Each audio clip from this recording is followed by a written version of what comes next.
तो ये सब देश के लिए बहुत बड़ा उपलब्धि है।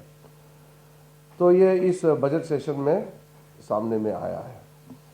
मैं अपने जो साथी मिनिस्ट्री में जितने हैं सबको भी धन्यवाद देते हुए आदरणीय प्रधानमंत्री जी को धन्यवाद देता हूं। हमको लगातार गाइडेंस देते रहे और बजट सेशन को चलाने में सरकारी बिजनेस जो भी लेके आने में आदरणीय प्रधानमंत्री जी का मार्गदर्शन रहा है। तो इसके वजह से हम अच्छा से बिजनेस लेकर के सदन में आए हैं। हमारे उपराष्ट्रपति जी जो राज्यसभा में सभापति हैं और लोकसभा स्पीकर, दोनों को भी मैं तहे दिल से धन्यवाद देता हूं। बहुत अच्छी तरह से संचालन करके दोनों सदनों को चलाया और बाकी जितने भी फ्लोर लीडर्स हैं पार्टी के, सबको भी धन्यवाद देता हूं और आप मीडिया वालों को भी मैं धन्यवाद देना चाहता हूं। आपने बहुत अच्छी तरह से पार्लियामेंट्री प्रोसीडिंग्स और इश्यूज को आप लोगों ने कवर किया है। एक विषय कल जो नारी शक्ति वंदन अधिनियम और डिलिमिटेशन अमेंडमेंट बिल जो पारित नहीं हुआ, उसके बारे में मैं इतना कहना चाहता हूं। राजनीति से प्रेरित होकर के और महिलाओं को अधिकार नहीं देने का मानसिकता लेकर के कांग्रेस पार्टी और विपक्षियों ने कॉन्स्टिट्यूशनल अमेंडमेंट को जो पारित नहीं होने दिया 2/3 मेजॉरिटी से, उससे हम लोग सब दुखी हैं। ये सिर्फ सरकार के लिए दुखी है और ये सरकार को, हमारे पार्टी को नुकसान हुआ ये नहीं है। हम दुखी इसलिए है कि ये नुकसान देश के महिलाओं को हुआ है। देश के महिलाओं को अपना पूरा कानूनी प्रक्रिया, देश का बागडोर करने में, देश को संचालन करने में जो निर्णय होते हैं, निर्णय प्रक्रिया में हिस्सेदारी देने के लिए लोकसभा में और विधानसभाओं में जगह देने के लिए जो महत्वपूर्ण कदम था वो पारित नहीं हो पाया, इसलिए हम दुखी हैं। ये इसको सरकार का फेलियर, हमारा पार्टी का फेलियर बिल्कुल नहीं मानना है। ये देश के ऊपर में बहुत बड़ा आघात कांग्रेस पार्टी और कुछ दलों ने पहुंचाया है। इसलिए कांग्रेस पार्टी और उनके कुछ साथियों को महिलाओं का आक्रोश को झेलना पड़ेगा। कांग्रेस पार्टी के ऊपर भी यह काला दाग, महिला विरोधी का जो दाग चिपक गया है, ये कभी खत्म होने वाला नहीं है। इसलिए इसको हमारा सरकार पार्टी का विफलता मत समझे और महिलाओं को अधिकार नहीं दे करके सेलिब्रेशन करना ये तो घोर पाप है। कोई आपने पार्टी दुनिया में देखा है क्या? महिलाओं को अधिकार नहीं देने का फैसला करके और उसको वो जीत मानते हैं। महिलाओं का आरक्षण लोकसभा और असेंबलीज में, ये हम सबका दायित्व है, उसको देना है। और उसको नहीं देने का कांग्रेस का मानसिकता और उस बिल को गिरा करके फिर जश्न मना रहे हैं, इससे बड़ा महिला विरोधी मानसिकता कैसे आप दर्शा सकते हैं? यही पूर्ण रूप से अपना छवि को इन्होंने दिखा दिया है। बहानाबाजी नहीं चलेगा, अलग अलग बहाना नहीं चलेगा। सीधा सीधी बात है, महिलाओं को जो अधिकार देना चाहिए उसको कांग्रेस और उसके साथियों ने गिराया है। तो हमारे लिए क्या, हम तो सरकार में है ही, हम तो चुन के आए हैं। लोगों ने वोट दिया है, मोदी जी के नेतृत्व में हमको तीसरी बार जनादेश दे करके सत्ता में बिठाया है। तो सरकार तो है, दुखी इसलिए कि महिलाओं को अपना अधिकार नहीं मिला। तो इसलिए कांग्रेस पार्टी को आप लोग भी बताना है, जश्न मनाने का जरूरत नहीं है। ये तो पाप काम किया है, महिलाओं को अधिकार नहीं दे करके जश्न मना रहे, ये तो शर्मनाक बात है। इसलिए ये जो बजट सेशन है बहुत सक्सेसफुल बजट सेशन रहा है। बस महिलाओं का अधिकार देने में असमर्थ रहा है। हमने कल पार्लियामेंट में भी कहा है कि महिलाओं को जो इज्जत, सम्मान और महिलाओं के लिए जो उत्थान देने वाला काम मोदी जी ने जो किया है, कोई सोच भी नहीं सकता है। लेकिन ये हम आगे भी करते रहेंगे। मोदी जी ने कहा है कि उनके महिलाओं के प्रति जो उनके सोच, उसका सम्मान देने का जो अभियान है, ये पहले से भी और ताकत होकर के हम लोग आगे काम करेंगे।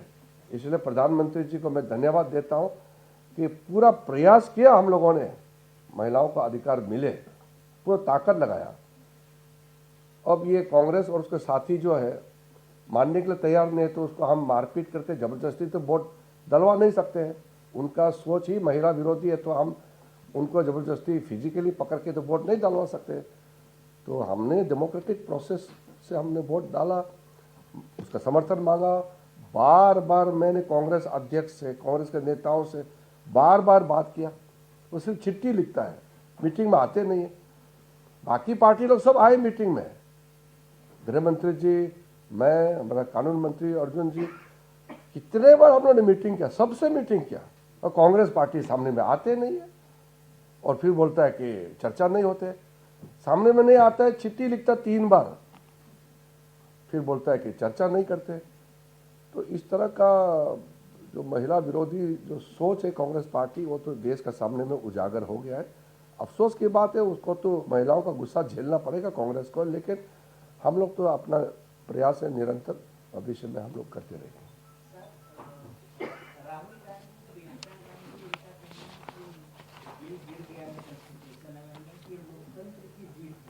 राहुल गांधी का कहना है कि जो सरकार है अभी दिल्ली से तमिलनाडु को चलाना चाहते हैं।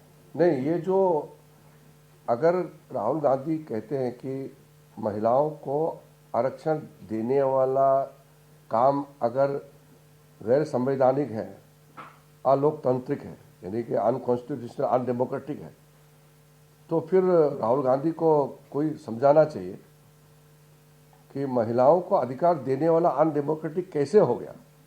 इसका तो जवाब हम दे ही नहीं सकता, उसका सोच क्या है।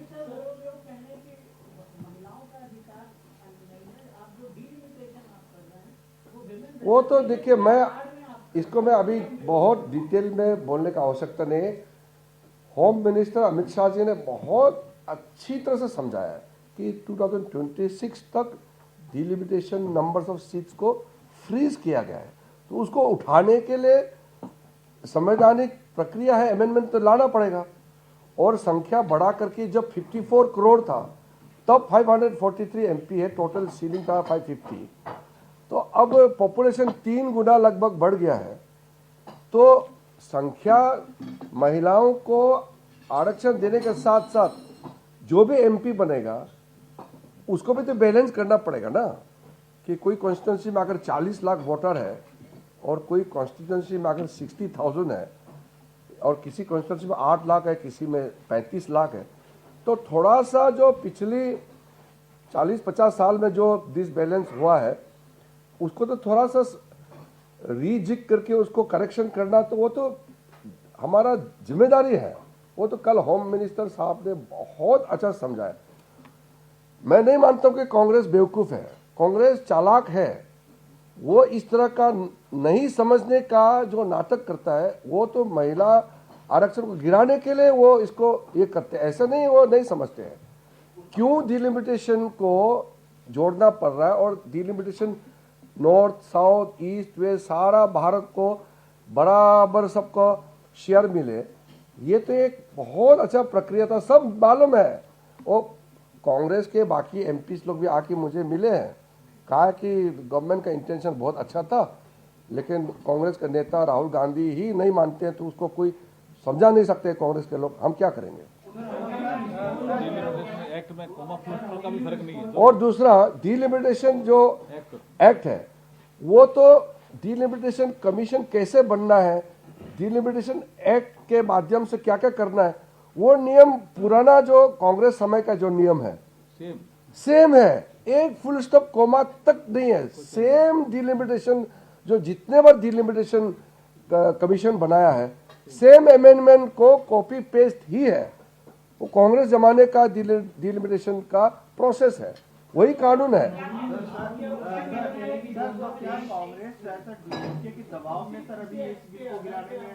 नहीं, ये महिला विरोधी महिला विरोधी है। कांग्रेस पार्टी वो नहीं चाहते कि 1/3 रिजर्वेशन के माध्यम से, और कई महिला तो जनरल से भी चुन के आएंगे।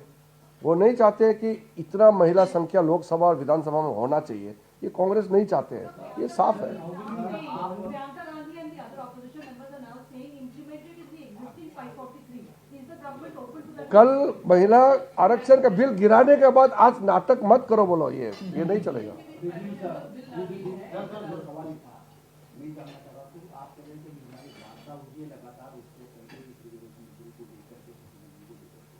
अगर बात नहीं तो उसका कोई आरोप है कि वो चाह रहे थे कि 29 अप्रैल को आप बैठक विशेष बुलाए, आपने पहले क्यों बुलाए? इसी नाराजगी मैंने पहले ही बता दिया आपको कि हमको जल्दी करना था, तो हर पार्टी को हमने बात किया और हमने शेयर किया। आप ये हमारा कानून मंत्री साहब बैठे, उसका पूछे कागज जितना कैलकुलेशन, कितना सीट बनने जा रहा है, किस स्टेट का कितना है, पूरा हमने शेयर किया एक एक पार्टी से, और सबने सराहना किया।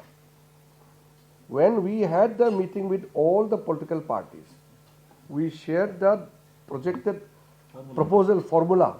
Everybody appreciated, nobody opposed. But Congress never came forward to attend those meetings, and they only wrote letters. Kharge ji wrote 3 letters. We invited them for physical meeting, and they are writing letters. Why was it not part of the bill? The assurance that you gave. वो तो कल बताया ना। ओहो, जब आप भाषण देते हैं लोकसभा में, जो आपका भाषण है वही तो एश्योरेंस होता है ना। वो आपका स्पीच, राइटिंग में देना चाह रहे थे। आप जैसे अगर कुछ चीज राइटिंग में नहीं है लेकिन वो बोलता है तो उसको क्या बोलते हैं? एश्योरेंस। इसलिए एश्योरेंस कमिटी भी होता है। तो जो मिनिस्टर का स्टेटमेंट, गवर्नमेंट का स्टेटमेंट होता है, वो तो गवर्नमेंट का पोजीशन है, और ऊपर से ये भी कह दिया कि आप लिखित में चाहिए तो अलग से लिखित के लिए भी हम अमेंडमेंट करके भी पेश करेंगे। तो होम मिनिस्टर ने इतना बड़ा ऑफर दे दिया तो फिर वो डर के भाग गया। वो तो फंसने वाले थे, उनके मानसिकता। Sir, one of the allegations that Priyanka Gandhi has made is that there was not too much of details of the bill that was shared with opposition parties, and also she said if you bring back to 2023 bill on Monday, everyone will vote. Let us not go into the trap what Congress is trying to lay after defeating the women reservation bill. Now please ask Congress party not to create further drama. They will be further exposed as anti-women. No need to create drama. Once the bill is defeated, they are exposed.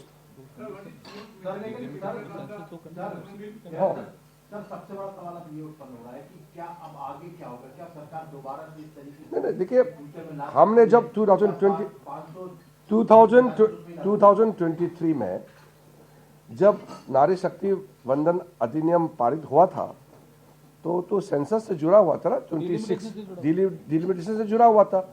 उसके लिए delimitation करेंगे, 2026 का बाद का census के साथ करेंगे, तो उसको तो अभी तो संशोधन करना पड़ेगा ना। अभी तो जाति जो है जनगणना जो है जातिगत हो गया ना, अभी तो कास्ट सेंसस हो रहा है, तो उसमें तो टाइम लगेगा, सबको मालूम है, वो तो बताएंगे। हाँ, तो उसमें कहा ना, आपने पढ़ा है ना 2023 में जब वुमेन रिजर्वेशन बिल पारित किया तो उस समय उसमें हिस्सा है ना कि ये डिलिमिटेशन से जुड़ा हुआ है, और 26 के बाद जो सेंसस आएगा उसका फिगर उससे मिला करके डिलिमिटेशन करेंगे, यही तो था ना। इसलिए तो हम लोग अमेंडमेंट लेके आए थे ना, तो वो समर्थन करना चाहिए था उनको। प्रधानमंत्री जी ने कैबिनेट की बैठक में वुमेन रिजर्वेशन बिल लेके क्या कुछ कहा? नहीं, कैबिनेट के अंदर में क्या बात हुई वो तो मैं अभी आगे बताने का नियम नहीं है, लेकिन इतना आप मान के चलिए कि कांग्रेस पार्टी और उनके कुछ साथी दल अब बच नहीं पाएंगे। महिलाओं का आक्रोश, देश के महिलाओं का गुस्सा उसके ऊपर में इतना फूटेगा कि ये चिपक गया है कांग्रेस को, एंटी वुमेन, महिला विरोधी, ये दाग लग गया है, ये साफ होने वाला नहीं अभी कांग्रेस को।